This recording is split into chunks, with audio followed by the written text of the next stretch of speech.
Rasca On de volta, lindões. Estamos realizando nesse momento o nosso quadro Rasca Mais Saúde, na presença das psicólogas Luciana Metzger e Marília Soares. Estamos falando sobre autismo, né? Então, para a gente poder retomar o assunto, a gente já fez uma introdução. A gente estava conversando aqui no bloco anterior com a Marília, ela estava explicando pra gente quais os primeiros traços ali que você pode perceber ali na criança, que possivelmente ela pode ter o autismo, né? Então vamos resgatar esse assunto novamente. Marília, conta pra galera aí o que possivelmente ela pode perceber na criança. E, aliás, não só crianças, né, gente? Hoje a gente tem visto também os adultos, né? Sendo diagnosticados aí, mas vamos facilitar para os pais, digamos assim. Vou falar uma coisa polêmica. Diga. Estereotipia é uma das questões que você pode observar. Às vezes a criancinha pequenininha tá muito feliz e ela começa a bater as mãozinhas, fazer movimento repetitivo de pular, ou repetir sério? alguma palavrinha ou algum sonzinho. E muitas vezes acredita-se que essa estereotipia tem que ser contida, porque as pessoas que fazem a estereotipia, infelizmente, sofrem muito preconceito na rua. Entendi. As pessoas não entendem. Quando você diz estereotipia, pra galera poder entender melhor, é um comportamento que eles colocam como padrão pra galera que tem autismo, né? E seria esse movimento de balançar as mãozinhas, entendi. fazer um pulinho, repetir alguns sons com a boca. E geralmente quando eles estão eufóricos?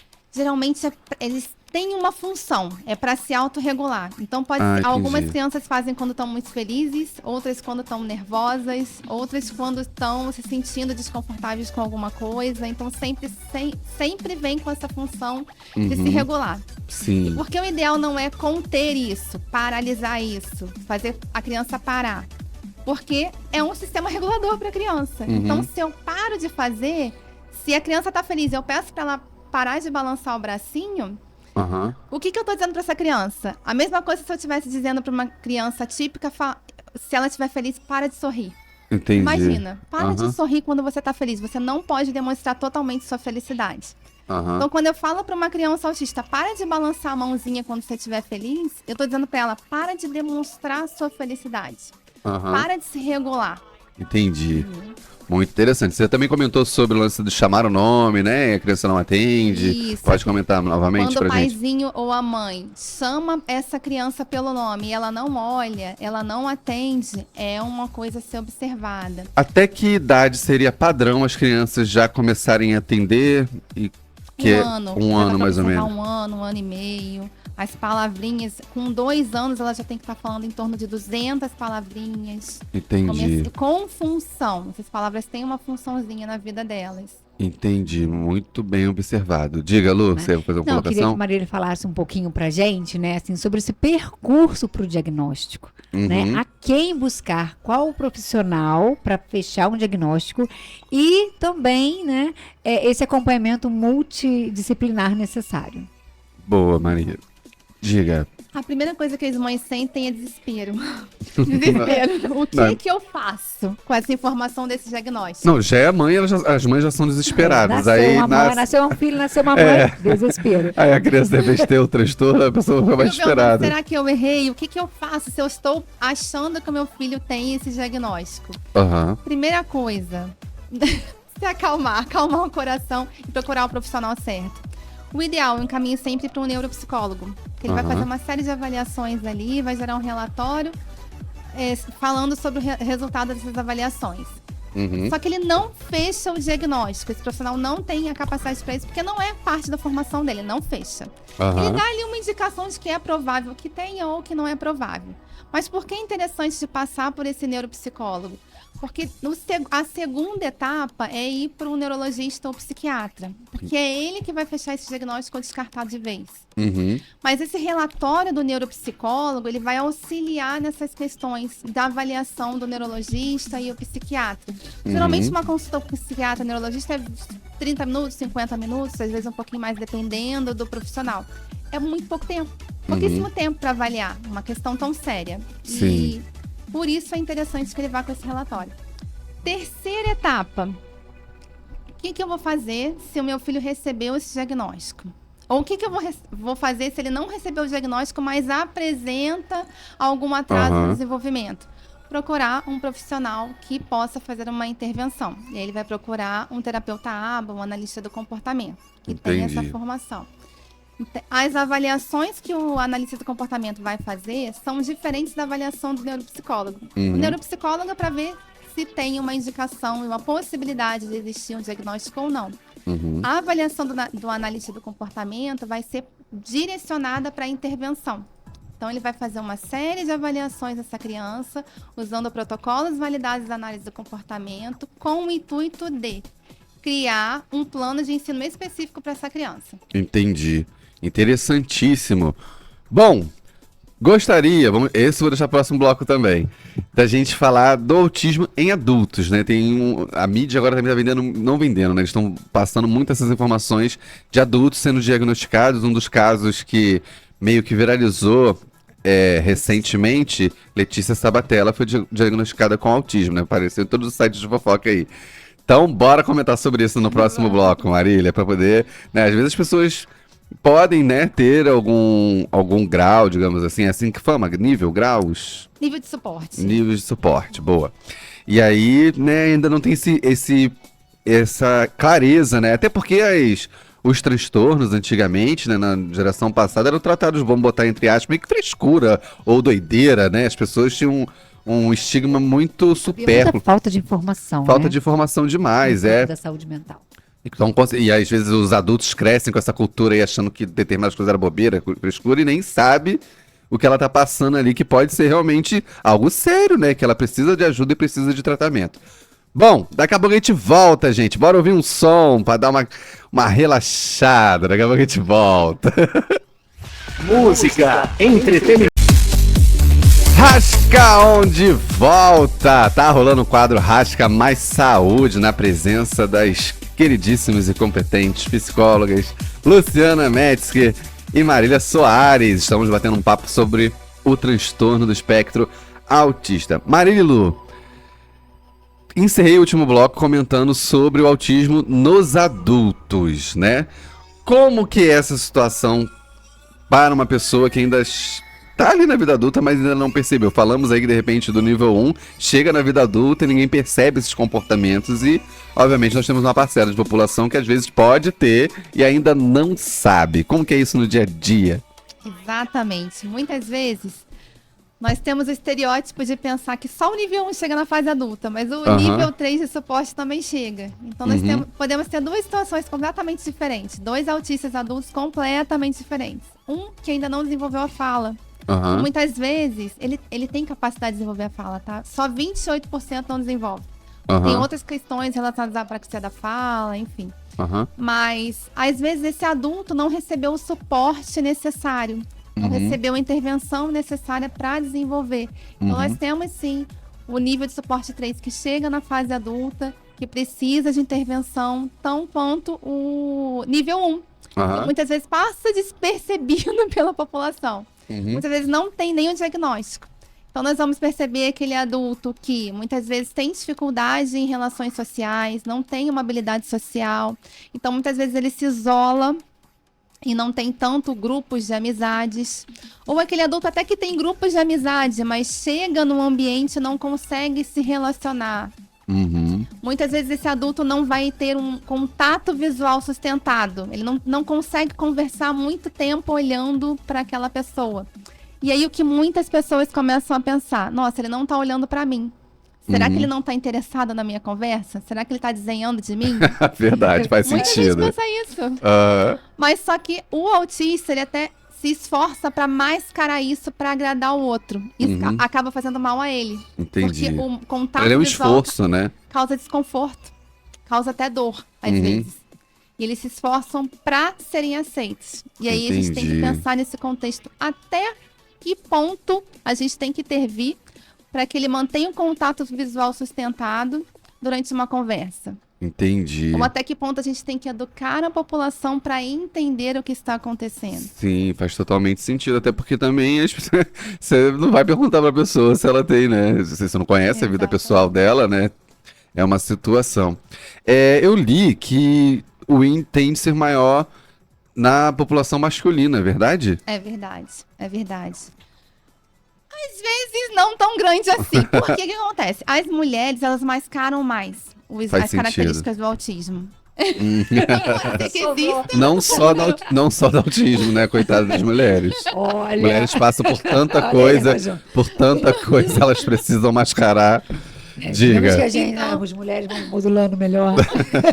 Então, nas pesquisas, o índice é maior no público masculino, mas será que as mulheres não estão mascarando o suficiente para não receberem esse diagnóstico ou não irem em busca desse diagnóstico? Faz sentido completamente.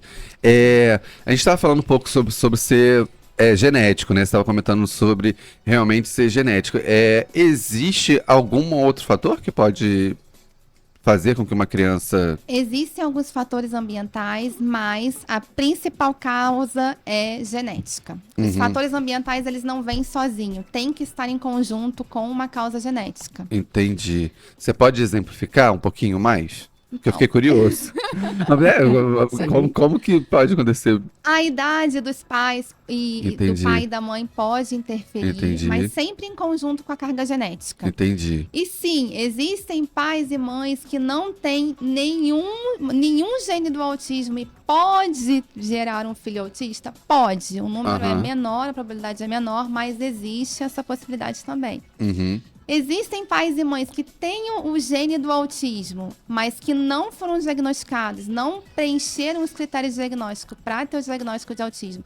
E podem ter filhos autistas? Podem. Podem sim. Geralmente, quando os pais buscam ajuda, né, leva a criança lá, tal, e no decorrer do tratamento, vocês percebem que assim, os pais têm alguma limitação, digamos assim? Você já, no tratamento dele, você já consegue diagnosticar o pai? Você fala, ô pai, então tem uma notícia pra te dar. Os próprios pais que começam a se identificar. Pais e mães, olha, eu era assim quando eu era criança.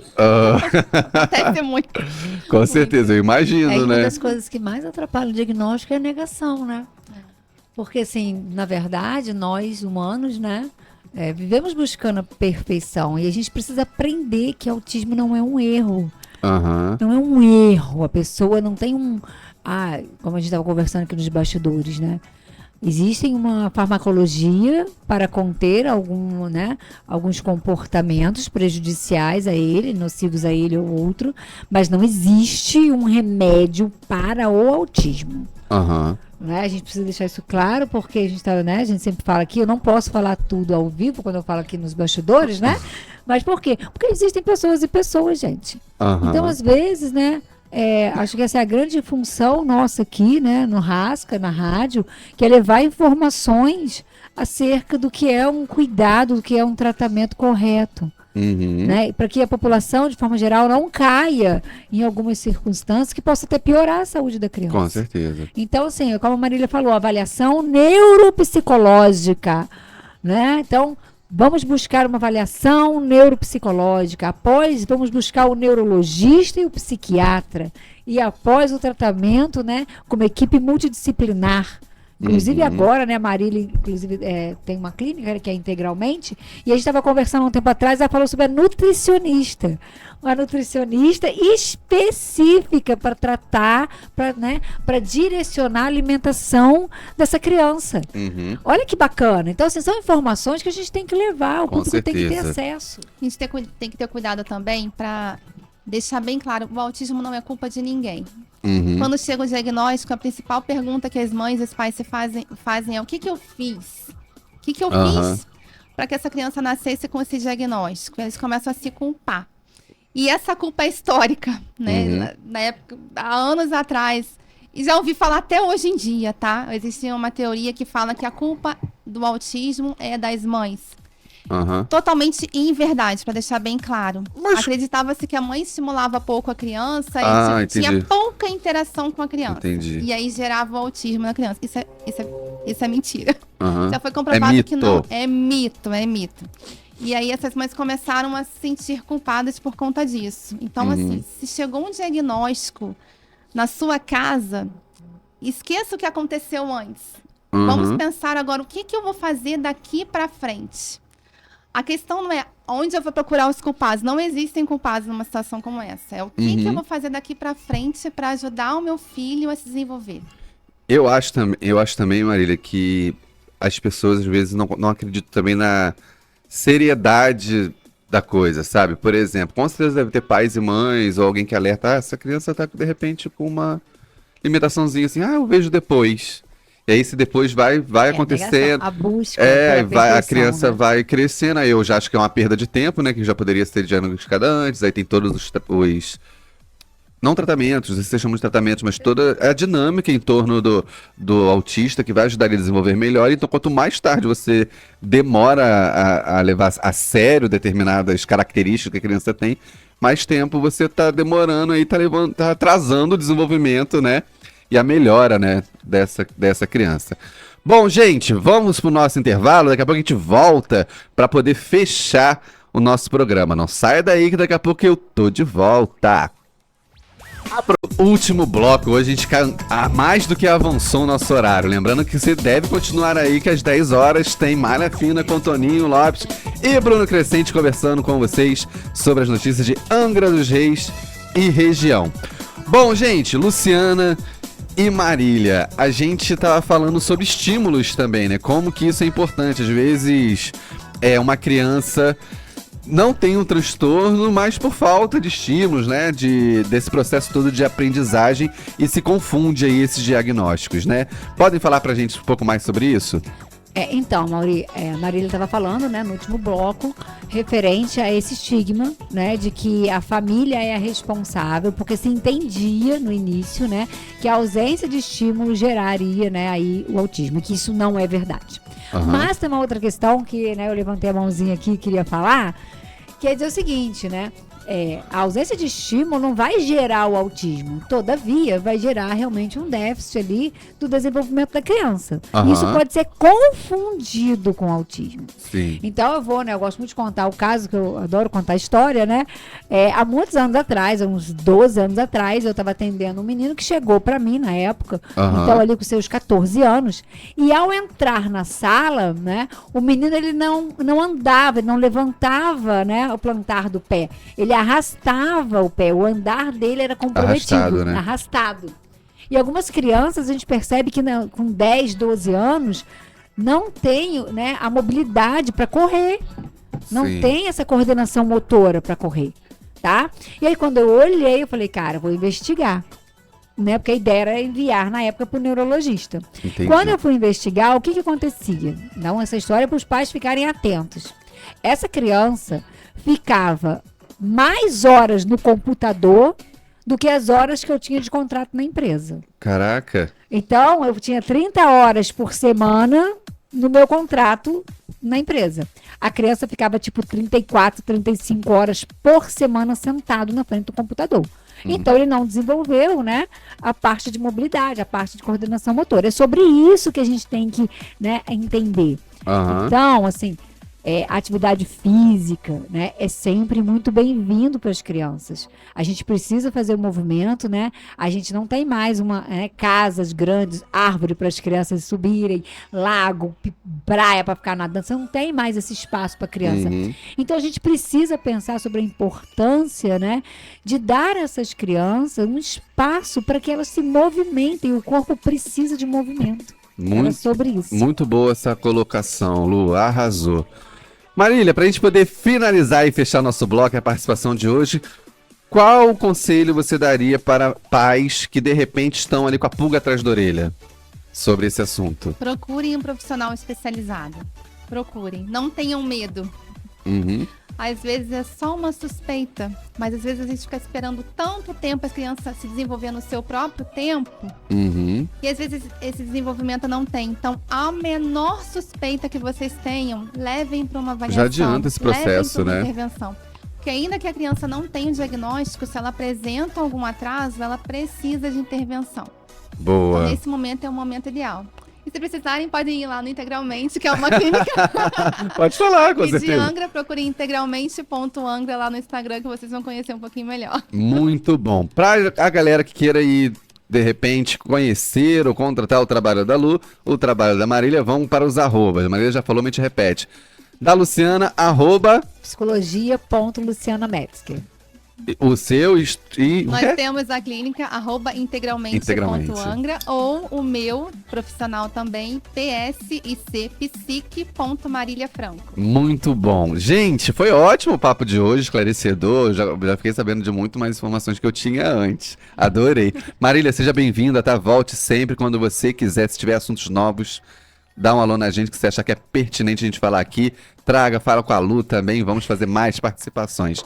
Lu, brigadão mais uma vez, mais uma semana produtiva, mais um programa produtivo. Quer mandar seu alô pra todo mundo aí, suas considerações finais? Quero mandar um beijo, um abraço para todos os nossos ouvintes, né? Que está aqui com a gente no nosso quinzenal da saúde mental. Um grande abraço e obrigada. Tamo junto, Lu. Suas considerações finais, Marília? Gente, procurem saber mais sobre autismo. Procurem saber, e não são somente os pais que precisam saber, a população em geral. Que muitas vezes elas sofrem preconceito por falta de conhecimento. Por isso que esse assunto é realmente tão importante. Muito bom. Brigadão, gente. Muito bom dia. E você que está aí do outro lado, a gente vai terminando o Rascão de hoje. Muito obrigado por receber a gente aí, onde é que você esteja, na sua casa, na estrada, no trabalho. Sempre é ótimo começar o dia com você. E hoje foi ótimo começar o dia com as nossas beldades psicólogas e capacitadas nas suas áreas. Muito bom. Gente, um beijão pra vocês. Galera aí de casa, um grande beijo. Amanhã eu tô de volta a partir das 8 horas da manhã, tá show? Um grande beijo pra você e fique com Deus! Não dá pra desligar. Rasca On.